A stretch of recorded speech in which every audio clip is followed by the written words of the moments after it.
How does Georgia get this offense right? Dean Legge, Dylan Webber.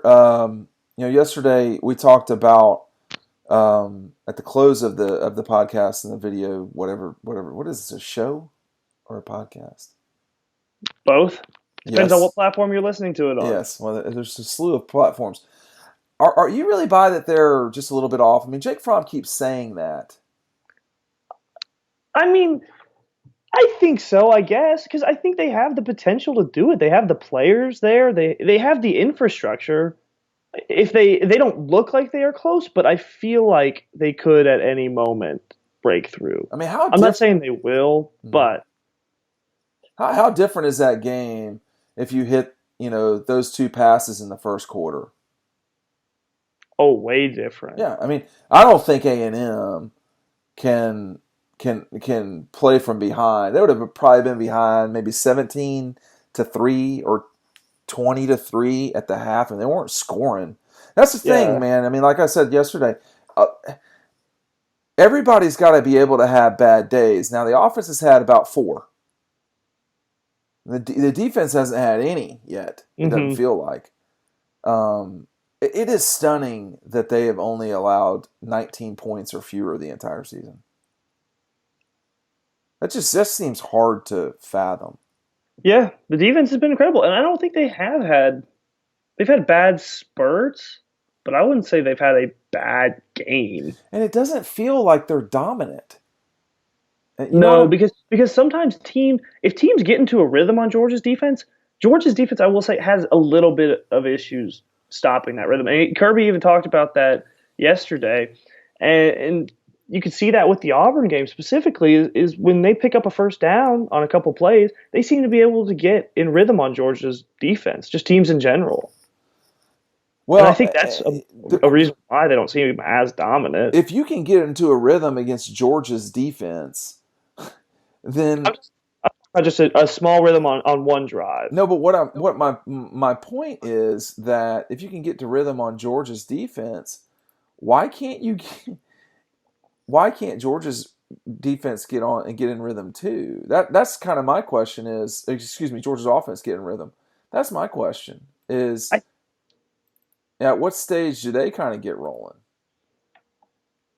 well, or is that asking too much? I don't think it is because I don't going think into so either. going into the season, we thought this offense was going to be a lot better. We were talking about how this is one of the best offensive lines. It Jay Fromm is. Jr., DeAndre Swift being a junior as well, and a elite running back, and they just haven't done as well as we thought they would.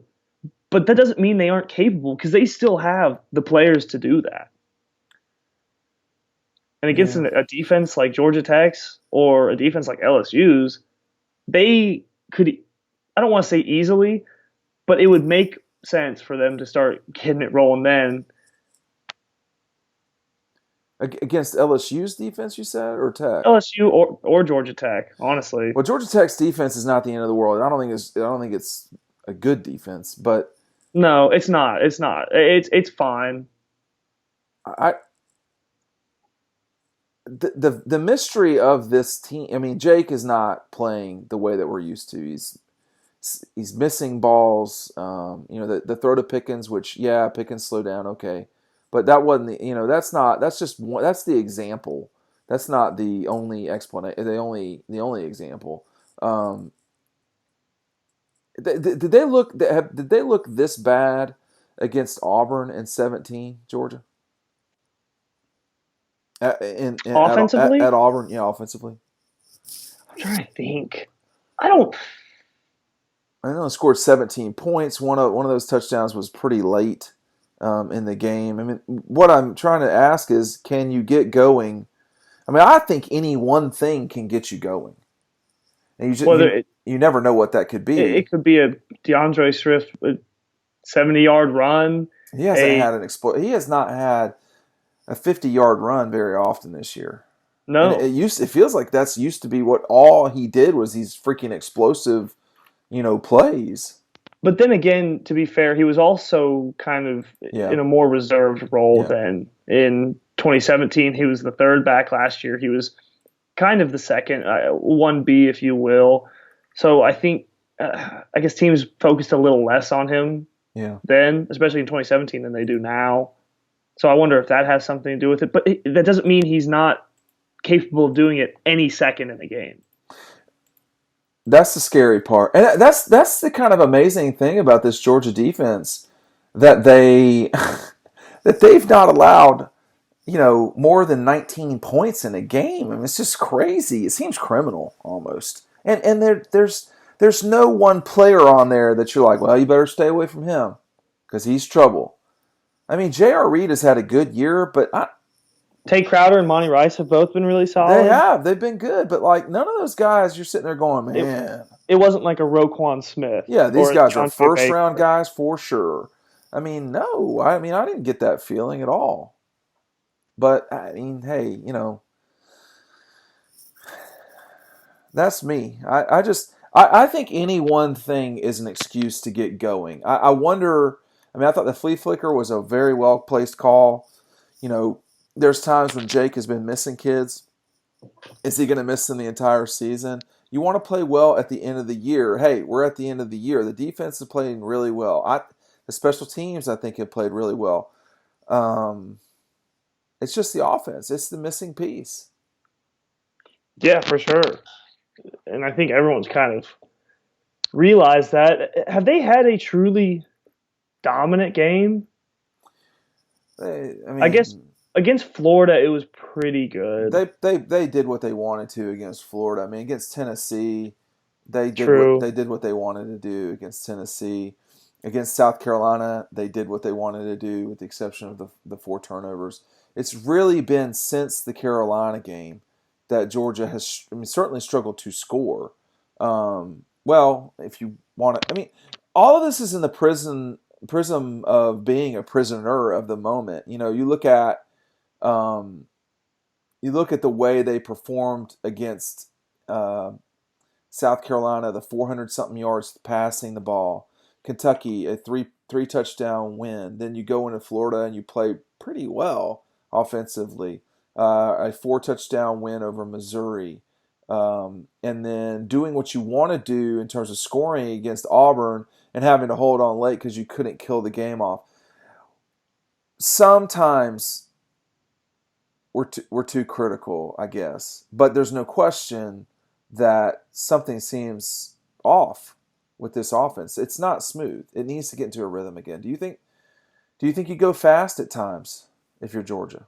Yeah, for sure. I think that's when Jake Fromm is almost at his best. Yeah. Is when it's up tempo. He's kind of calling the shots. He's commanding the offense, and the defense is on its heels. I think that's absolutely when Jake Fromm is at his best, and I think we've seen that over the past 2 years specifically. What do you think about playing this game at Tech? How many people will be there that are Georgia folks? I'm not sure because I can't really remember how it was last time when we were there in 2017. I feel like there was actually a decent. I feel like there was more Georgia Tech fans than I expected. Really, it's their home. When I know, but I felt like it would still be a lot of Georgia fans. Yeah, it still is a strange dynamic, for sure, and it's a game that as Georgia's a 28.5 point favorite, it's a game that should win sort of going away, and we'll just see if they do. I expect it. That's for sure. But this we talked a lot yesterday about Tech. Um, is it possible Georgia could? I mean, they've not had. I can't recall the last defensive score Georgia's had. I can't recall the last special teams score Georgia's had. There's other ways to jumpstart the scoring and the offense too. Um, might they try to figure that out? I mean, Kirby was trying to steal that possession the other day, and they damn near got it. I don't know how he didn't recover that fumble, that He should onside have. He kick. absolutely should He have. just Tyson goofed Campbell, it right? up. Yeah. I think it was it Tyson Campbell? I thought it was number 3. I can't recall who it was. I don't think it was Tyson though. I think it was someone else. But nonetheless, I don't know.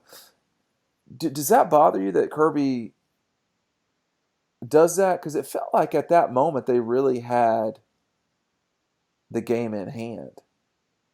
No, it doesn't bother me because it was there. The thing was, It is the was. play was there, and it was at that point it was a good play call because it was there, and he should have had that. Do you think it when what do you think about Kirby's I asked him after during the press conference about his appetite for risk.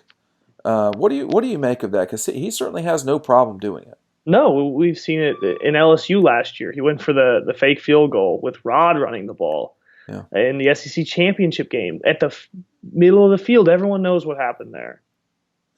but I don't think it's an issue. I kind of enjoy it. well, Just from a personal it perspective. hasn't worked lately. But I don't think that means that you don't go for it.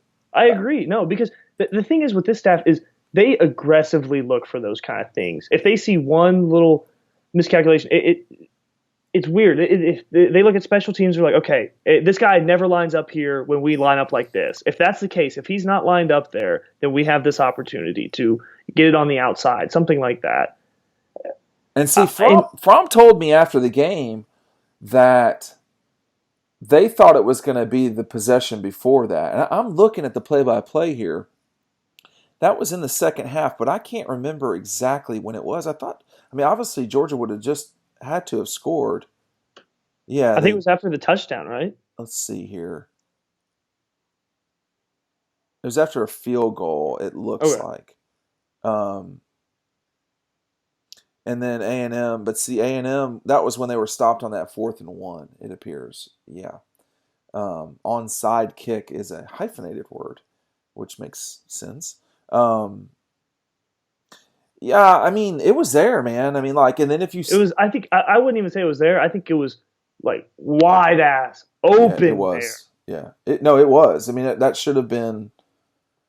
Should have been Georgia ball. It should have been, and it didn't happen. But we've seen here lately that he has no problem going for things.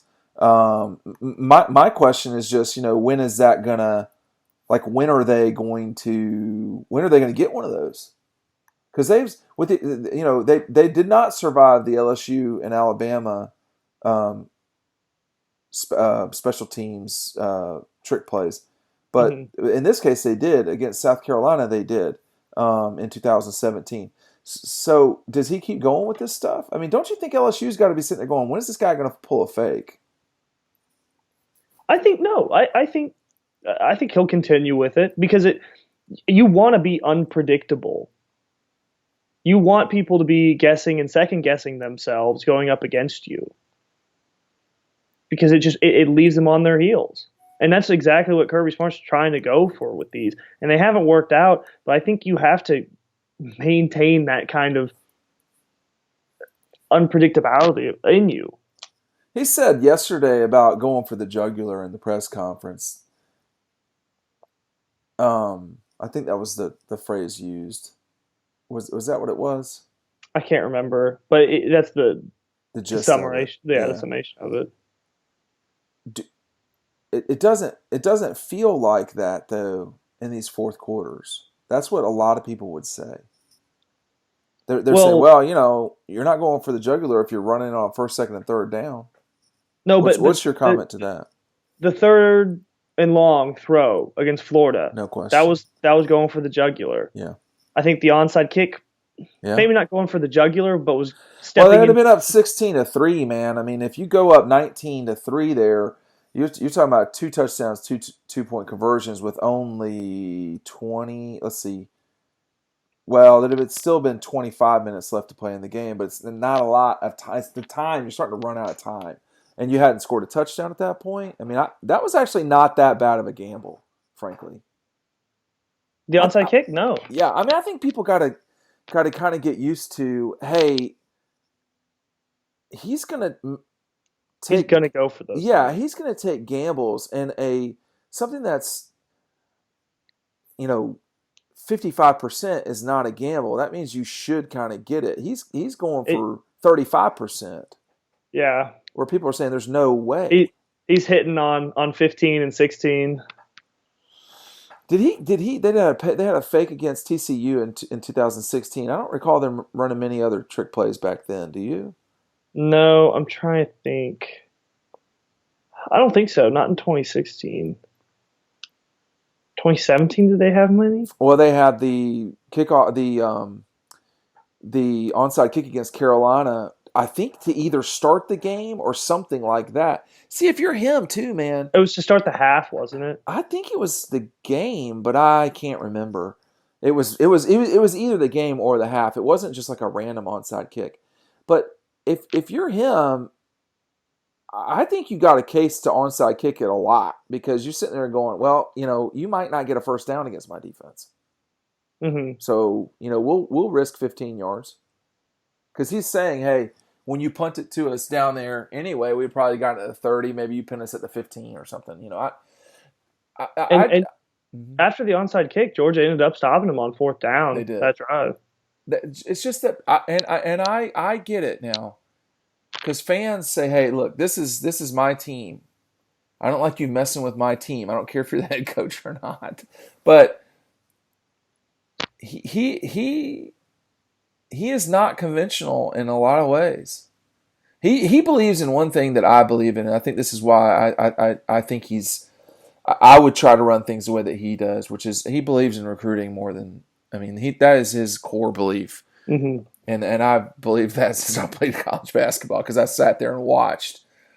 You got to develop as well, but if you don't have the kids, you're not going to develop. But he does some things that people who are unconventional.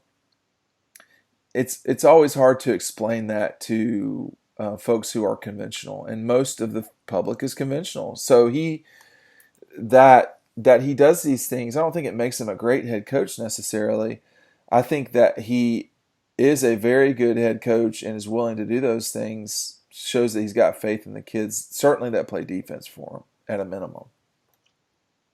Agreed. I think I like that about him personally, the being unconventional, as you said. I think it gives you an upper hand at sometimes. Like he said, is being unpredictable. I think it makes you harder to prepare for. Well, now you know that. You would imagine that everybody will have that corner covered. There was a lot of space over there, There was, man. I mean, it was an insane. He was very open. When he kicked it, the hardest thing as a photographer to cover, I think, on the field is an onside kick, because first of all, it's unexpected. Secondly, even if it were expected, it's just there's a lot of people in the way, It's and and the ball's bouncing you can't around know where the everywhere. ball's going. A slant is probably one of the toughest things to get photographically. But man, I tell you what, man, with that onside kick, you just can't know where it's going. But looking back on it on the field, like there was no one around him on that onside kick. There was no one around him, and he just, just because these guys are all world athletes, and they are, doesn't mean they can't, have two left hands at any given moment. And that's what happened there. That should have definitely been. It does go to this though, Dylan. It goes back to one thing, which is execution. That's been the problem on offense, not so much on defense. But that issue right there. If you execute that ball right there, and even if you just run more clock, nevertheless kick field goal, then you're looking at A&M being down 16-3 with about 6 minutes to go in the third quarter. I don't know. They've got it. Everything is about execution, no question. That's why you practice. But you got to get those. You got to get those for sure. All right, tomorrow on Riding Home, we're going to talk about our Thanksgiving do's and don'ts. Make sure you join us for more about Tech in Georgia. Make sure you click to subscribe. And there's a video to yesterday's Riding Home, because I'm certain that even if you missed it, you'll want to listen to it. Thanks for joining us.